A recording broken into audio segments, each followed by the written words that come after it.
You've probably heard about the financial planning and analysis role in corporate finance. But what does an FP&A professional actually do? I have over a decade of experience working in FP&A and leading finance teams at major companies like Squarespace, P&G, and Unilever. Now today, I'm going to walk you through a typical week in my life as a financial planning and analysis or FP&A professional, showing you exactly what I do and what this job is all about. All right, it's Monday morning. For many in FP&A, the first week of the month means one thing: telling the story of the actual results from the previous month. Our first task is to dive into variance analysis. This is where I compare our actual financial results to what we forecasted. At 11 a.m., I have the big variance analysis meeting with department leaders. The goal is to show three things for each major variance: what happened, why did it happen, and what's the significance for the business, and what should we do to address it. The all-important so what. The biggest variance that I'm preparing to present at a meeting is in our professional services expense budget. It came in $251,000 higher than expected. Digging into the numbers, I see that it's driven entirely by getting charged significantly more than in previous years for the annual audit of our financials. This explains the why, but it doesn't yet cover the so what, because there could be several reasons why the auditor bill is higher. Perhaps our business just got more complex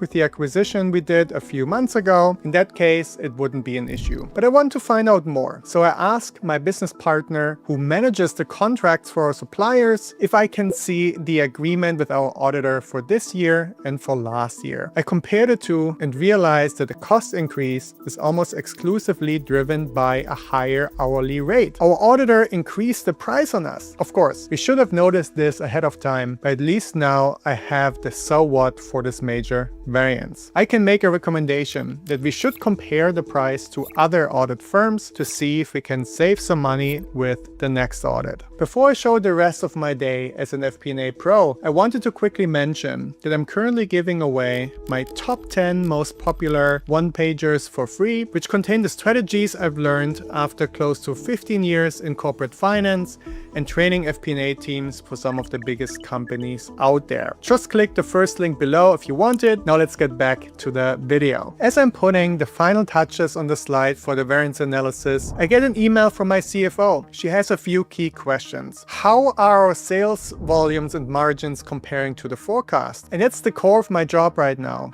I'm not just a number cruncher. I have to figure out the story behind the numbers. My presentation needs to explain which differences between our actuals and the forecast really matter and which ones we can ignore. I see that our marketing team's expenses were significantly over budget. I don't just put that number on a slide. I walk over to my marketing business partner to understand why. This is a huge part of the job called business partnering. It means helping cross-functional leaders make better decisions with the help of our analysis and models. And it means holding leaders accountable for reconciling the performance of their activities with expectations, so we can learn and drive sustainable growth and profitability. In this case, we figured out a new campaign performed better than expected, driving up both costs and revenue. That context is crucial. My job is to present the full story to leadership so we know what this means for the company. Tuesday is all about following up on those variances. Remember that marketing overspend? Today, I have a dedicated meeting with my marketing business partner to talk about the budget. This is where interpersonal skills become just as important as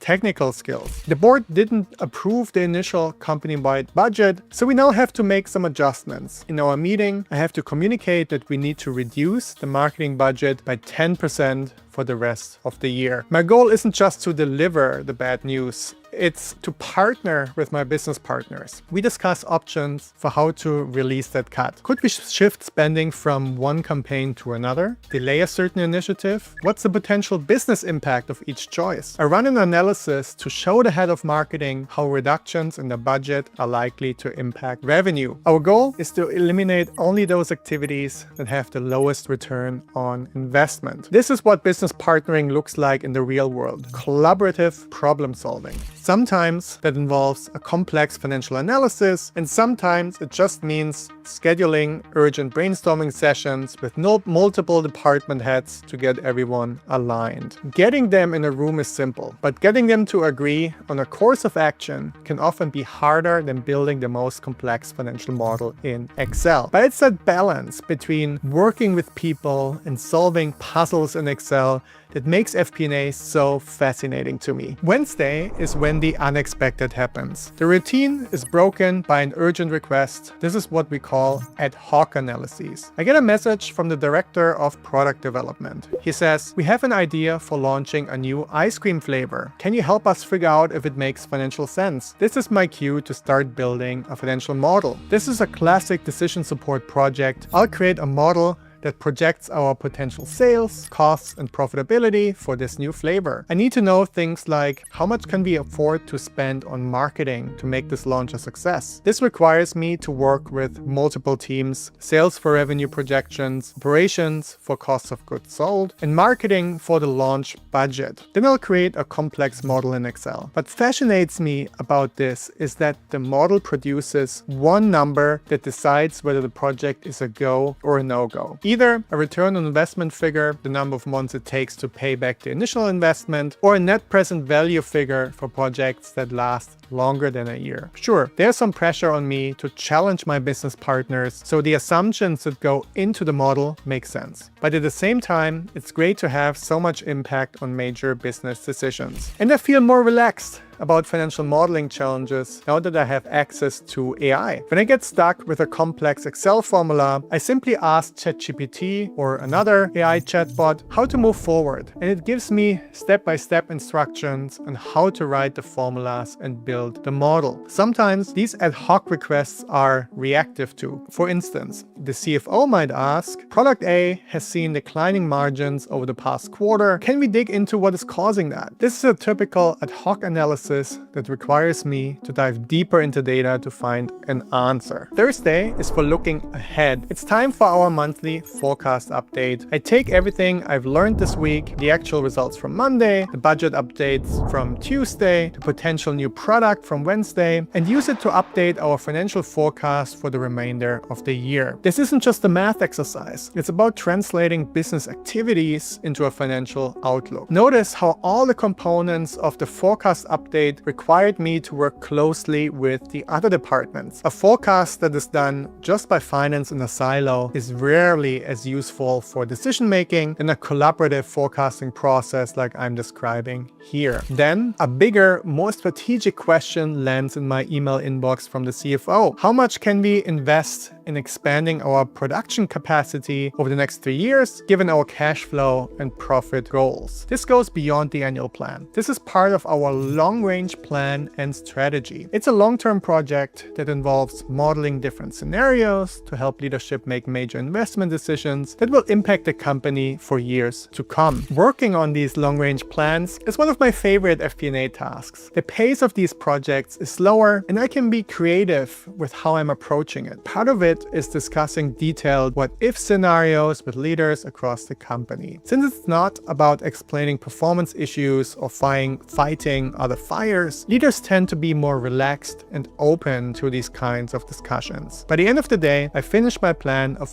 how I want to tackle this at a high level, send the email to give leaders a heads up about the task with a little help from ChatGPT, and schedule the first meetings with the department heads. We made it to Friday. Today is about wrapping up and communicating. I finalize and send out our weekly pacing updates. These are recurring reports that give leadership a quick snapshot of key metrics heading into the weekend. I want to add more value than just sharing the report and letting people come to their own conclusion. So I analyze the numbers and write an executive summary about which metrics need immediate attention and what I propose as a next step for each one. This is the key part of the reporting and storytelling aspect of FP&A. And finally, I start preparing for the biggest recurring project of all, the annual plan. The planning cycle is a massive undertaking. A key question we have to answer for the annual budget is, how many new employees can we afford to hire and how much will it cost us? This involves creating a detailed headcount and expense budget for the entire company. It's a marathon, not a sprint. And while the heavy work is still a few months away, the prep starts now. So there you have it, a week in the life of an FP&A professional. Now, of course, there are a lot of specific strategies going into doing this job right, and I could only give you a sneak peek into what it actually takes to excel in this job. So if you're serious about mastering the right skills and taking your FP&A career to the next level, then make sure you click the first link in the description and get my 10 most popular one-pagers for free. They contain the same frameworks I teach finance leaders at the Wharton School of the University of Pennsylvania and the lessons I've learned from over a decade of leading FP&A teams. Again, you can get it for free by clicking the first link below. And if you're looking to learn exactly what differentiates a rockstar FP&A analyst from a mediocre one, then watch this video next.